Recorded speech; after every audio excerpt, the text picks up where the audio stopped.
Rain, hunger, rent due tomorrow, and now I was delivering overpriced pizza to a mansion at midnight. What could possibly go wrong?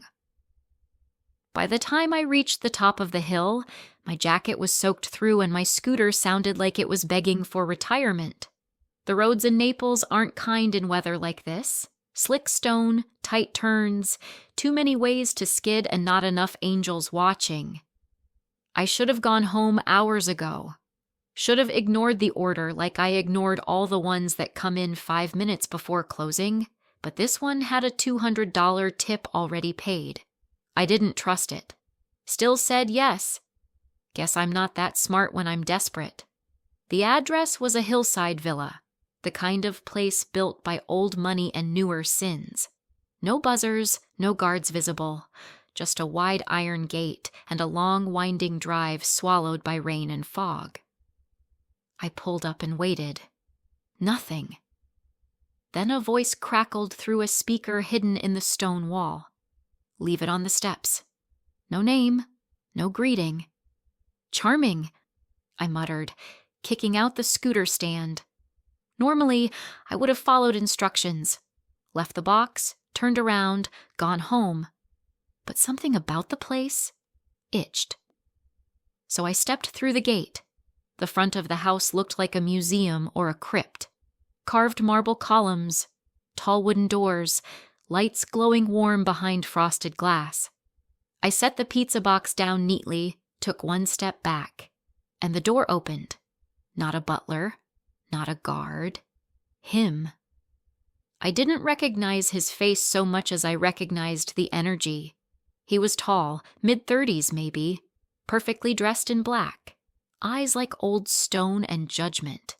The kind of man who didn't need to introduce himself because the city had already done it for him. Amaranto Marcelo. The name people whisper when they want favors done in the dark. The name that makes cops stop asking questions.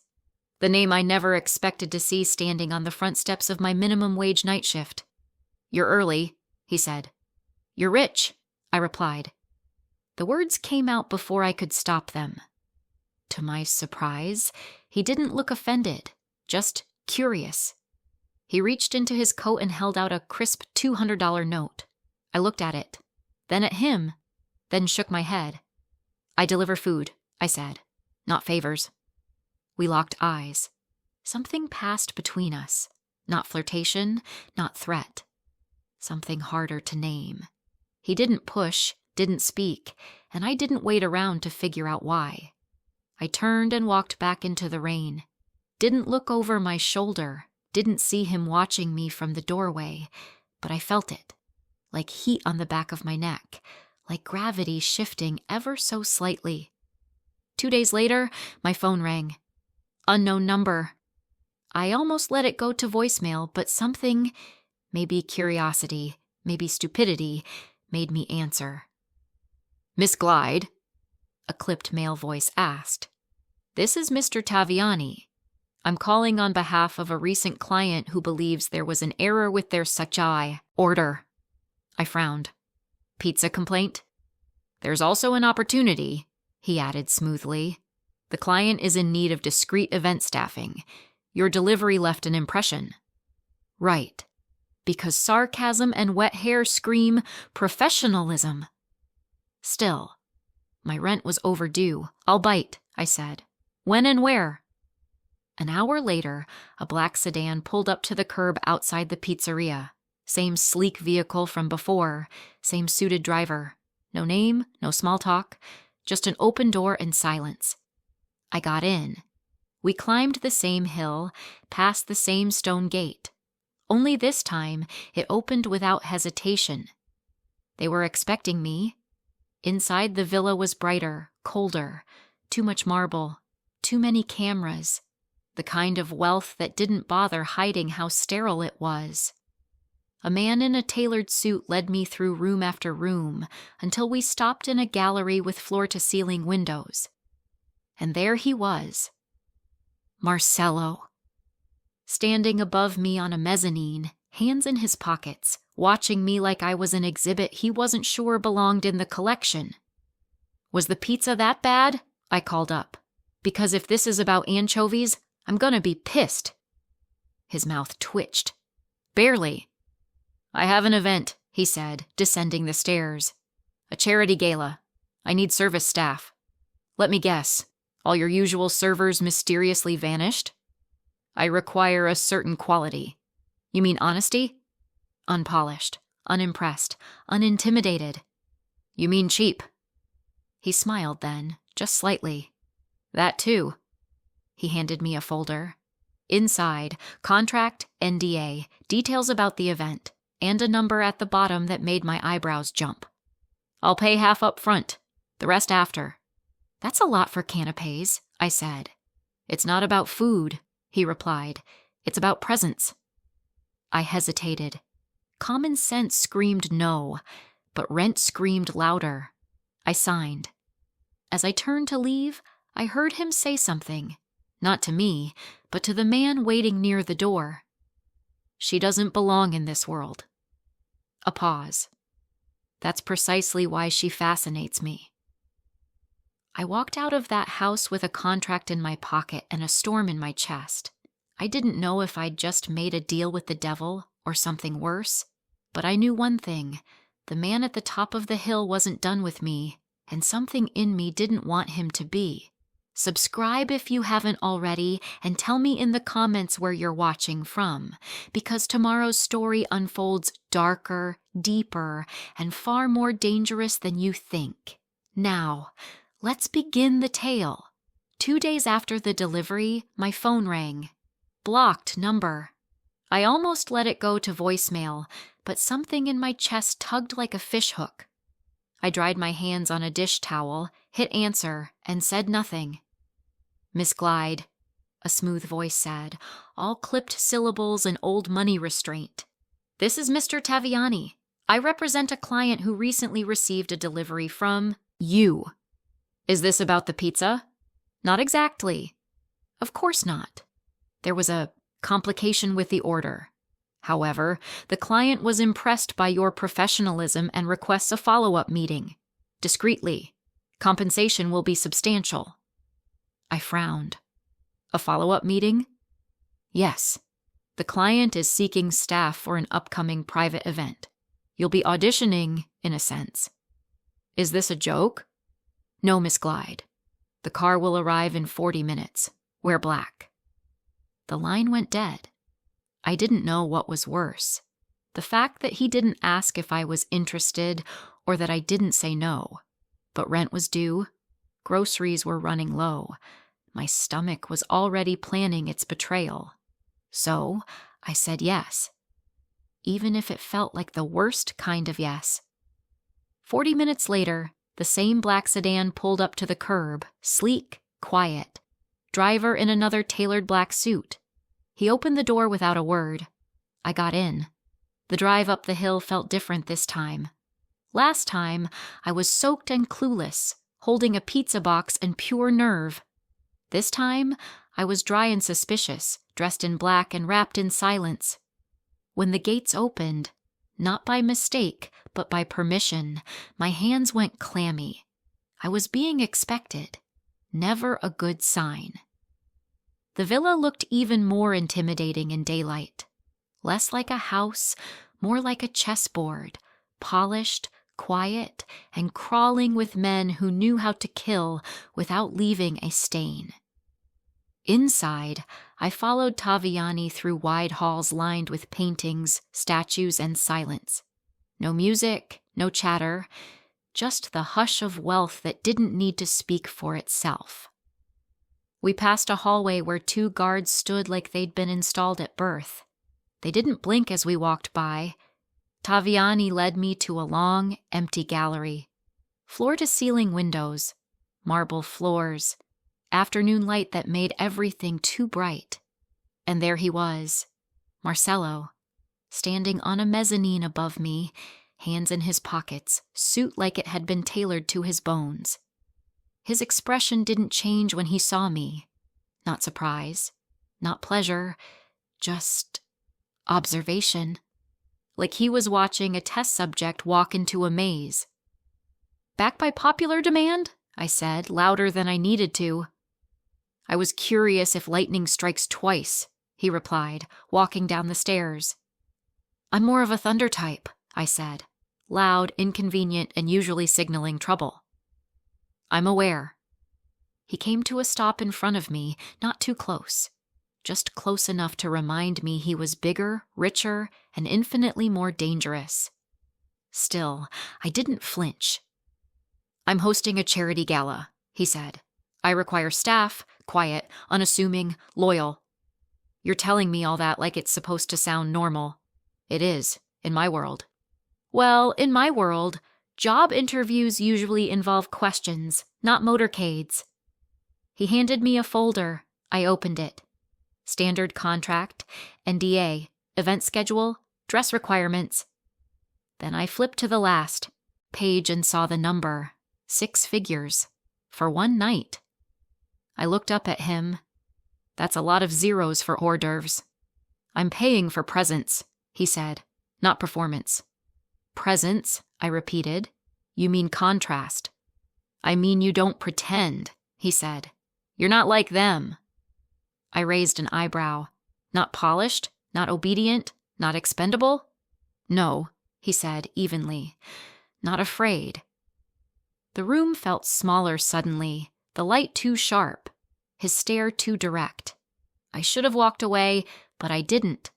I signed the paper. He took the folder, closed it, and handed it to Taviani without looking away from me. As I turned to leave, I caught the tail end of a conversation between Marcelo and another man who had appeared beside him, older, suited, silent. She doesn't belong in this world, Marcelo said quietly. Then, even softer, that's precisely why she fascinates me. I kept walking, but something in me jolted, because I realized in that moment I wasn't being pulled into a job. I was being pulled into a story, and I wasn't sure who I was yet, the heroine or the cautionary tale. They say you can tell a lot about a man by the parties he throws. If that's true, Amaranto Marcelo was either the loneliest man alive or the most dangerous one. Probably both. The gala was held inside a private art museum he apparently owned. Of course he did. A place filled with priceless paintings and priceless people, all pretending to care about the former while trying to impress the latter. I wore black, hair up, a discreet headset in one ear. I was technically staff, but I was also the only person in the room not dripping in diamonds or desperation. Well, maybe a little desperation. I still had rent due. The room shimmered with gold light. Waiters weaved through crowds of designers, dignitaries, and carefully curated models. The music was soft and expensive. Champagne flowed like water. And then there were the women, 40 of them by my count. Each one more surgically perfect than the last, like a casting call for a perfume ad had collided with a beauty pageant sponsored by Sin. They floated in his orbit, painted lips, glassy eyes, long legs sharpened by jealousy. Every one of them watching Marcelo, and every one of them watching me watch him. I did my job, circulated, offered drinks, kept my distance. But I could feel his eyes on me, not constantly, but often enough to make my skin buzz. Then, somewhere between serving champagne to a foreign diplomat and dodging a flirtatious tech billionaire, I felt a shift in the air. I turned. Marcelo was across the room, frozen mid-conversation, his eyes locked on my chest. I followed his gaze, confused, until I saw what he saw. The locket. Silver. Small. Simple. The one my mother gave me. The one I never took off. Except tonight, it caught the light just right. And Marcelo's whole expression changed. Not surprise, not anger. Something else. Recognition. He moved through the crowd like the sea parting for a storm. Before I could react, he was in front of me. "Dance with me," he said, not asking. I'm working, I said. Consider this an order. I should have said no, but my feet moved before my mouth could stop them. The music slowed. A waltz. Old-fashioned. Deliberate. He took my hand and placed the other lightly on my waist. No hesitation, no warmth, just control. We moved. Step, turn, step. I felt like a puppet in heels. Nice party, I said lightly, trying to break the ice. He didn't answer. His gaze was pinned to the locket, just inches from his throat, swinging slightly as we moved. You're staring, I said. Where did you get that necklace? Why? Just answer. My mother gave it to me. I've had it since I was 18. His grip tightened slightly. His next words came slower. Do you know where she got it? No, I said, confused. Why does it matter? He didn't answer. We kept moving, gliding past guests who pretended not to notice, but the mood had shifted. The air between us felt sharp. What's going on? I asked. Why do you look like you've seen a ghost? He didn't look at me when he answered. Because I have. That stopped me. The song ended.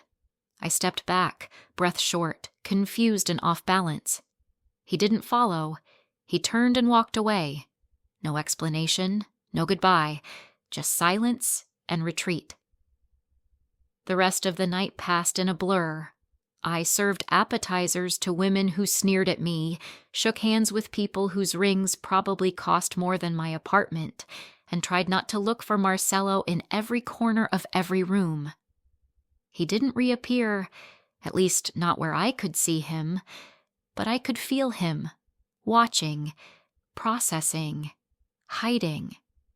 Later that night, long after the guests were gone and the staff had started to clean, he sat alone in his study, one hand around a crystal glass, the other holding an old photograph.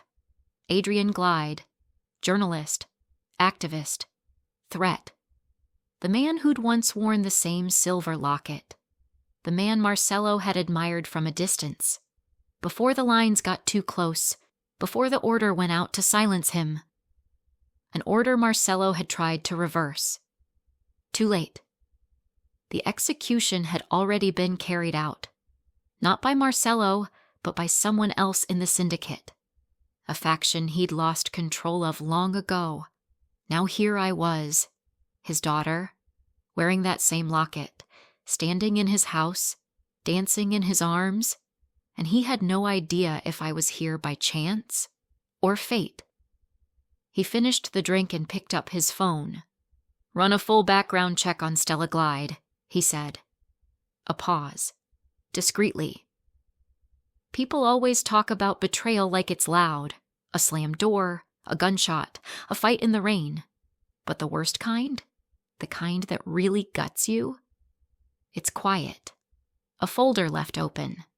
A name spoken too casually. A realization that clicks into place so painfully, you wonder how you missed it before. That's how it happened. Not with a bang, but with a whisper. The gala was over. The music had faded. The 40 mistresses were gone, back to their luxury apartments or international flights or wherever beautiful ghosts go when they're not haunting men like Marcelo.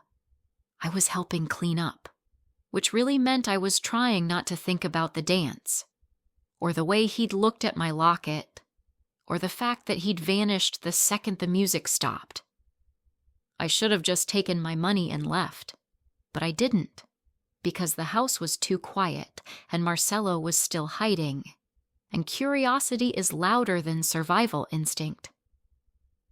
I was passing through the hall behind the gallery when I heard them. 2 guards, not whispering, but low enough to make me stop. She doesn't even know, one of them said. Marcelo recognized the locket right away, the other replied. Should have told her. He can't. Not yet. Not until he's sure. I froze. Locket? They were talking about me. I slipped into a side hallway, heart pounding. There was a door slightly ajar at the end, one I hadn't seen open before. My gut said walk away, but my feet didn't listen. The room smelled like cedar and paper. A private office. Books lined the walls. A heavy desk sat beneath a massive oil painting. There was a folder open on the surface. One word printed on the tab in bold black ink. Glide. My name. I didn't even breathe. I just reached for it. Inside, photos, dozens of them. Black and white, surveillance style. The first hit like a punch to the ribs. My father. Adrian Glide. The man I'd buried in memory 3 years ago. The man who disappeared without a trace. The man who never got a funeral or justice. There he was, blurry, aged, alive. Standing outside a courthouse, boarding a train, eating in a cafe. Each photo stamped with dates, locations, times, every one of them cataloged. He hadn't vanished, he'd been watched. The next photo nearly made me drop the folder. Him being shoved into a van, unmarked. 3 men in black coats, no expression, no chance to run. The last day anyone saw him. I flipped the page, notes, scrawled handwriting. Asset under surveillance. Glide investigating port trafficking routes. Media leak pending. Termination recommended. My vision blurred. Another note. Kill order issued 12 hours before contact could be made. Then a scribble. Different pen. Different handwriting. Order reversed. Too late. I stood there, staring at those words, barely able to hold the paper still. The pieces started to come together. The way Marcelo looked at me, the locket, the dance, the silence. He'd known who I was. He'd known all along. I felt the heat rise in my chest, the kind that starts as shock and turns sharp with rage. I put the folder back exactly where I found it, closed the drawer, straightened my spine, and walked out of that room like it was already on fire. I didn't speak to anyone, didn't wait for my pay, didn't look for Marcelo. I just left. My scooter was still where I'd parked it, tucked behind the side gate, helmet half drenched from the light drizzle that had started. I rode down that hill like it was chasing me, like every raindrop was a question I didn't want answered. Marcelo had pulled me into his world with polite lies and soft eyes. He let me serve drinks in the same house where they documented my father's death like it was an HR file. He danced with me wearing the face of a man who protected secrets. And I let him. That was the worst part. I let him. Back in my apartment, I sat on the floor and stared at the locket, turned it over in my hands, opened it. There was no photo inside, just the tiny crease of paper where one used to be. My father's, probably. Lost to time or humidity or careless movement. Now I knew why Marcelo had frozen when he saw it. It wasn't nostalgia. It was guilt. I slept like a ghost that night. Woke up with salt on my face. Not from tears. From the sea air clawing at the cracks in my window. A storm rolling in. Fitting. I didn't know what came next. But I knew one thing for sure. I would never trust Amaranto Marcelo again. They say the streets talk. But in Naples, they whisper. Low, slow, oily things that wrap around your name like smoke. That's how I heard it. I was in a laundromat, of all places. Borrowing someone's Wi-Fi, hiding behind a rack of scratchy sweaters I didn't intend to wash. That's when a woman I didn't know slid into the seat across from me and said one sentence that turned my stomach inside out. Word is, Marcelo thinks you're working with the cops. I blinked. Excuse me? She didn't blink back. They're saying you flipped, that you're a plant, that you came in with a story and a locket and a name you knew would mean something. I stared at her. And who exactly is they? She stood. The kind of people you don't want asking questions. Then she walked out. I didn't move for a full 5 minutes. Just sat there, letting her words settle in like wet concrete. I didn't even like the guy. Not anymore. Not after what I'd found. But still, being accused of something I hadn't done, that's a different kind of betrayal. And I wasn't the one doing it. I started tracing the story. It didn't take long to guess where it came from. Vittorio Rossi, Marcelo's rival, older, meaner, scarier in the way that cobras are scarier than lions, quieter, but just as deadly. He'd been circling since I arrived, waiting for Marcelo to show a weakness. Apparently, I was it. So Rossi did what men like him always do. He created a story, leaked it through the right people, planted evidence, whispered in the right ears that I was feeding intel to someone, cops, reporters, doesn't matter. In this world, the accusation is the conviction. And suddenly, I wasn't just unwelcome in Marcelo's world. I was radioactive. Somewhere on the other side of the city, Marcelo was sitting in a private room with men who wore suits and smelled like threats. His counsel. Loyal until they weren't. And I could picture it. The folder on the table. Photos. Evidence. Me, caught in angles and half-truths. She has a connection to Adrian Glyde, one of them would say. She disappeared for hours, another would point out. Are you willing to bet your life she's not feeding someone information? A third would ask. And Marcelo? He would say nothing, because even if he didn't believe it, he couldn't prove otherwise. That night I packed a bag, 1 pair of jeans, 1 hoodie, my locket. No note, just silence. I was gone before sunrise. I don't remember the exact moment they took me. I'd been hopping between places, a cousin's garage, a friend's couch, even a ferry terminal bench one night. Always one step ahead of the voices, until I wasn't. One minute I was walking through the alley behind a train station. The next, darkness. I woke up in silk sheets, a room with floor-to-ceiling windows and ocean air bleeding through the cracks, marble floors, art on the walls, a balcony overlooking the Tyrrhenian Sea, and not a single lock on the door, which meant, of course, I was locked in. The room was beautiful, which made it worse, because cages lined with velvet are still cages, and I didn't know whether I was being protected, imprisoned, or both. I didn't have to wait long for an answer. Marcelo walked in that evening, black shirt, no jacket, eyes tired in a way I hadn't seen before, not from lack of sleep, from choosing the wrong thing and knowing it. You're awake, he said. No thanks to your henchman. He nodded like he deserved that. You've been accused of something dangerous. I've been framed, I snapped. He didn't flinch, just stepped closer. Do you know what it costs me to keep you here? To not act on those accusations? What does it cost me, Marcelo? I said. What does it cost me to wake up in a golden box because you were too scared to say you trusted me? He didn't answer. Of course he didn't. I stood pacing, ignoring the sharp tug in my shoulder. He watched me like a man staring at a storm he couldn't stop. What am I doing here? I asked. You're safe. Safe, I echoed. From who? The people you trained, the enemies you created, or you? His jaw clenched. I didn't bring you here to hurt you. No, I said, eyes burning. You brought me here so no one else would.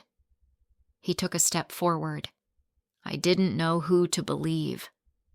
That's the problem, I said, voice dropping. You didn't believe me. We stood there, tension thick as thunder. I could have screamed, could have cried. Instead, I said the one thing that had been boiling in me since the second this mess started. 40 women wanted your name, Marcelo. A pause, then quieter. I'm the only one who wanted your truth. That cracked something in him. He stepped back like I'd hit him. Maybe I had.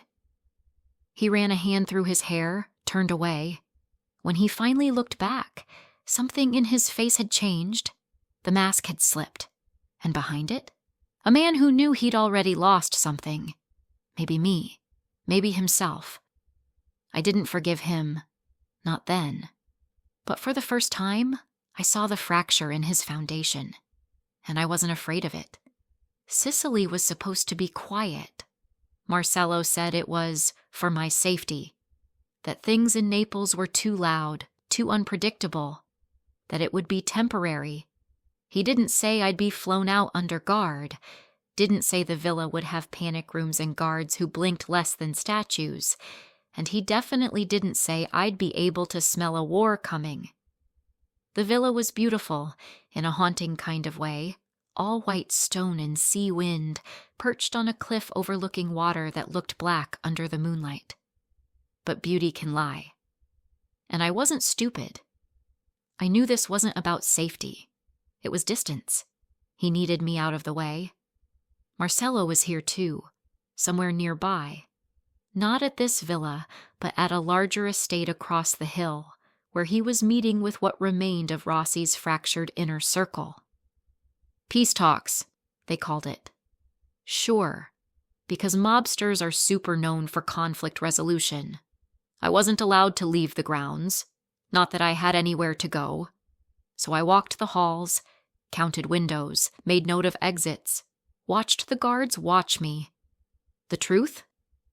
I was bored, but not calm, because sometimes, before something explodes, the air goes still. The stillness broke around midnight. It started with a sound I couldn't place, like thunder in reverse. Not quite an explosion, but big enough to rattle the window panes. Then came the shouting, the distant pop of gunfire, the unmistakable scream of panic. I ran to the window overlooking the other estate. Smoke, lights flickering, shadows moving fast across the courtyard. Marcelo. He was out there, surrounded, exposed. I scanned the balcony above him, and that's when I saw the glint of a scope. A sniper, high, hidden, waiting for the right shot. Marcelo hadn't seen him. The guards hadn't either. But I had, and I didn't even think. I sprinted down the hall, yanking open doors until I found one with an unconscious guard inside, collapsed behind an overturned chair, blood staining the tile. Not dead, but not moving. His gun lay near his hand. I picked it up. My fingers shook, but not from fear, from clarity. Everything made sense in that moment. The lies, the silence, the storms between us. None of it mattered if he died. I ran barefoot across the gravel path between villas. The air was full of smoke and shouting. Sirens blared. Someone screamed in Italian. I reached the courtyard wall, raised the gun, found the sniper again, and fired. The shot hit. The figure jerked, lost balance, disappeared behind the ledge. Marcelo looked up, right at me. Shock. Then recognition. Then everything moved at once. More men poured into the courtyard. I ducked behind a column, trying to breathe through the burn in my lungs. Marcelo shouted something to his team. I couldn't hear it. And then he was moving toward me. Gunfire chased him. I stayed down. But another shot cracked through the air. Sharp, close, too close. And pain bloomed in my shoulder. I gasped, dropped the gun. The world tilted. Strong hands caught me before I hit the ground. Marcelo. He pulled me against him, checking the wound, swearing under his breath in a language I didn't know. You shouldn't be here, he said. Neither should you, I choked out. He pressed a hand to my shoulder. Stay with me. I'm not dying, I muttered. Just pissed. He barked a breath that might have been a laugh, then lifted me into his arms and carried me through the gunfire like I was weightless. The fight was still raging behind us, but all I heard was his heartbeat, fast, loud, alive. Later, after the smoke, after the screams, after the bodies were counted, he sat beside me in a medical room no one else knew existed. Bandages on his ribs, blood still on his shirt.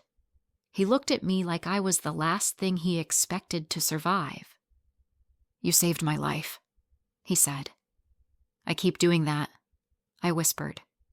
He nodded, voice breaking. "Even God won't forgive me, Stella. But you still did." And maybe I had. Not because he earned it, but because in that moment, he wasn't a mafia boss or a ghost from my past. He was just a man on his knees beside the girl who refused to let him die. The chapel wasn't on any map. It was tucked into a cliffside beneath Marcelo's estate, half stone, half memory, hidden beneath layers of silence and sea air. No guards, no cameras, no windows, just candlelight and old wood and the smell of incense and blood. Mine mostly. He carried me there himself. Not to a hospital, not to a clinic. Here, to a place that smelled like forgiveness and felt like the kind of secret only broken men pray inside.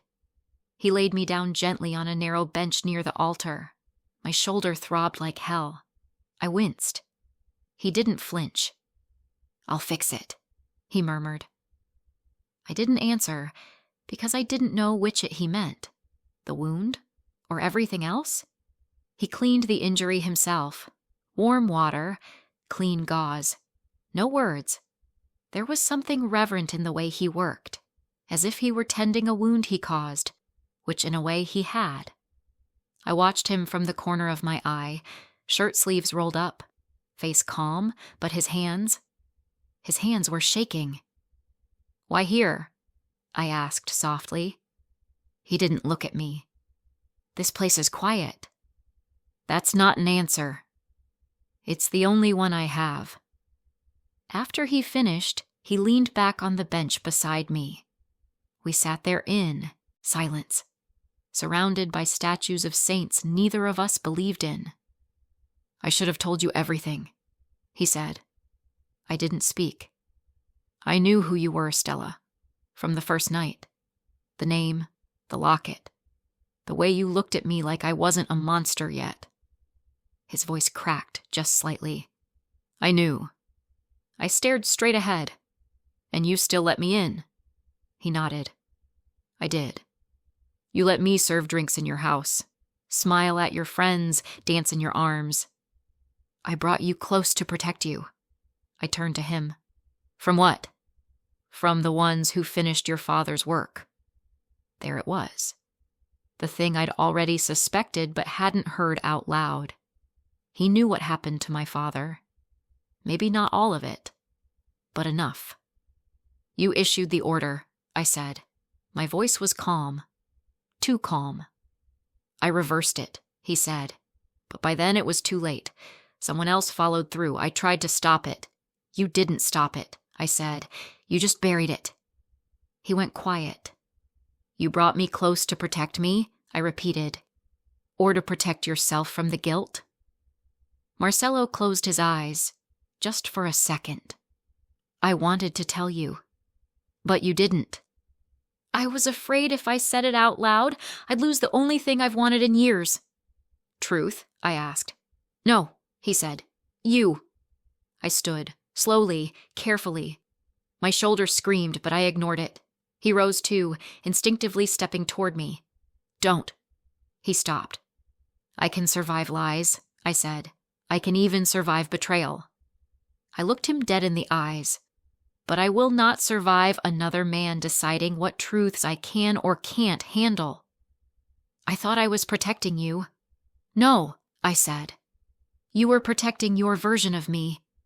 I reached for the locket around my neck, unclasped it, held it between us. "You saw this and thought of my father." I took a step forward. "I see it now and think of you." Another step. "And I don't know which one hurts more." He didn't stop me when I walked past him. Didn't beg, didn't shout, didn't chase. Just stood there, silent and still, in a chapel built for confession, finally giving one that cost him everything, and watching it walk away. I stepped out into the fading light, my blood still on his floor, my locket still around my neck, my heart still his. But not for long. I didn't want revenge. I wanted proof. Proof that my father hadn't just vanished into a grave no one dug. Proof that Marcelo's silence hadn't been the end of the story. And maybe, if I was honest, I wanted to punish him. Not with violence, with truth. So I did something stupid. Again. I went underground. Not literally, but close enough. Naples has layers, like a rotting wedding cake. The top is sugar, tourists, markets, music. But peel it back and there's mold. Guns. Men who speak in codes and trade people like currency. I found a contact. One of Rossi's former runners. Young, angry, too ambitious for his own good. I told him I had something he'd want. He believed me. They always do. It didn't take long before I was in the back of a van with a hood over my head, wrists zip-tied, heartbeat pounding in my ears. Which was fair. I'd walked right into it. They brought me to an abandoned seaside villa. One of those old Mafia safe houses that used to be glamorous. High walls, ivy-covered stone, long empty pools with dead leaves floating like regrets. They shoved me into a room with cracked tiles and no windows, and left me there. No one came for hours. Then someone finally did. Rossi. He wasn't what I expected. Thinner, grayer, smiling like someone who thought the game was already won. "You look like your father," he said. He had the same stubborn eyes, same habit of asking the wrong questions. I didn't answer. "I assume Marcelo hasn't told you everything?" he continued. "He never does. Men like him don't protect. They possess." I didn't flinch. I wouldn't give him that. "He killed your father, you know. If not with his hands, then with his silence." I looked up. "And what does that make you?" He smiled wider. "An opportunist." They locked me up again after that, but I'd gotten what I came for. Confirmation and a reason to survive. I wasn't in that room long, because chaos has a way of showing up right on time when Marcelo's involved. It started with a crack, distant, muffled, then another, gunfire, a third, louder now, voices shouting, doors slamming, footsteps pounding against tile, and then, boom, the villa shook. I ran to the edge of the door, tried to see through the slats. Flames danced across the far courtyard, sirens in the distance, Rossi's men yelling in 3 different dialects, none of them winning. And then I saw him, Marcelo, moving through the fire like something out of a war movie. No bodyguards, just a gun and fury and a singular purpose. He looked up, and our eyes locked across the smoke. I should have stayed hidden. Instead, I kicked the door open and ran straight into the chaos. Someone screamed my name. Another shot rang out. I didn't see the bullet. I just felt it. A sharp, searing pain tore across my shoulder, spinning me sideways. I collapsed against the wall, vision swimming. Then hands were on me, strong, familiar. Marcelo. He dropped to his knees beside me, pulled me into his arms like I was made of glass. "Stay with me," he said, pressing a hand to my wound. "I'm not dying," I groaned. "Just bleeding a lot." He gave a shaky laugh. Then he stood, lifting me like I weighed nothing, and turned just as Rossi emerged from the hallway, gun drawn. Time slowed. I could feel Marcelo's heartbeat against my ribs. Rossi raised the gun. Marcelo didn't hesitate. He fired once, twice. Rossi dropped. Just like that.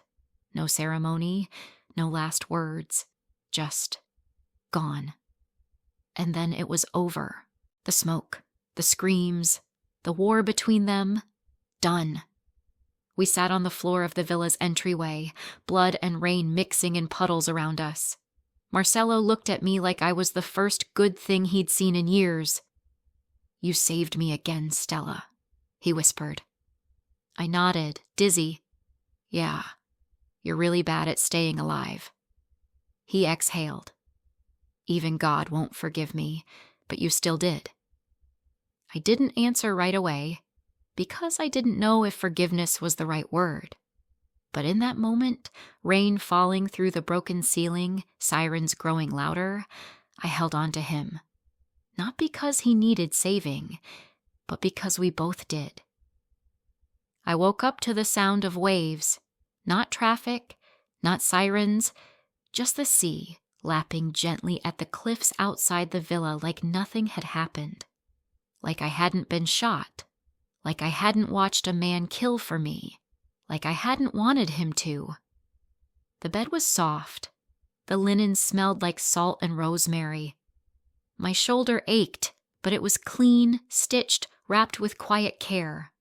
Someone had left water by the bed. A note beneath the glass in unfamiliar handwriting. "You are safe. Truly, this time. T." I wasn't sure what safe meant anymore, but I believed it. I found Marcelo sitting alone on the back terrace. His suit jacket was draped over the railing, sleeves rolled up, shirt open at the collar, hair a little unruly from the wind. He looked human, still powerful, still dangerous, but less like a god carved from stone and more like a man who knew what it felt like to break something precious and have to live with it. "You're awake," he said without turning. "Not a dream," I replied. "That's new." He smiled faintly. "I wasn't sure you'd come out. Trust me, if I could sleep forever right now, I would. I mean, come back out," he said. "To me." Silence stretched between us. Not tense, just full. He gestured to the chair across from him. I sat slowly, careful not to tug my shoulder. He poured me tea. I stared at him, the Mafia boss who once ruled an empire, pouring tea, like he was someone's uncle, not someone's executioner. "There's a boat," he said after a moment. "In the harbor. It's yours, if you want it." I blinked. "A boat." He nodded. "It'll take you anywhere. Spain, Corsica. Across the world if you need it. Papers are already inside. Cash, new ID, freedom." I studied him. "And what about you?" "I stay." "Of course you do." I sipped the tea. He watched me like every move mattered, like he was preparing for me to walk away. Maybe he should have. Maybe I should have. But I didn't. "I don't want a boat," I said. Marcelo's brow furrowed. "Then what do you want?" I set the cup down carefully. "Don't buy me a future," I said softly. He went still. "Build one with me." His lips parted, but no words came. I don't think he expected that. Not from me. Maybe not from anyone. He looked away for a long moment, jaw tight. Then, "I don't know how," he said. "Then learn. I've hurt people. So have I. I destroyed things. So rebuild. I'm not sure I can be someone different. Then be someone better." Another long silence. Then Marcelo did something I'd never seen him do before. He wept. Quietly. Without drama. No collapse. No theatrics. Just tears rolling down a face carved by power and violence and guilt. And I let him. That night he burned files, stacks of them, names, ledgers, bank statements. The empire he built, undone by fire and salt and resolve. I watched as he erased pieces of himself that had once seemed untouchable. Not for me. For himself.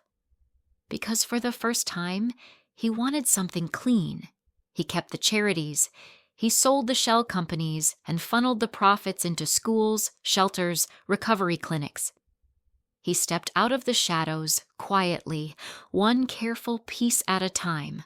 No press conferences, just change, slow, ugly, real.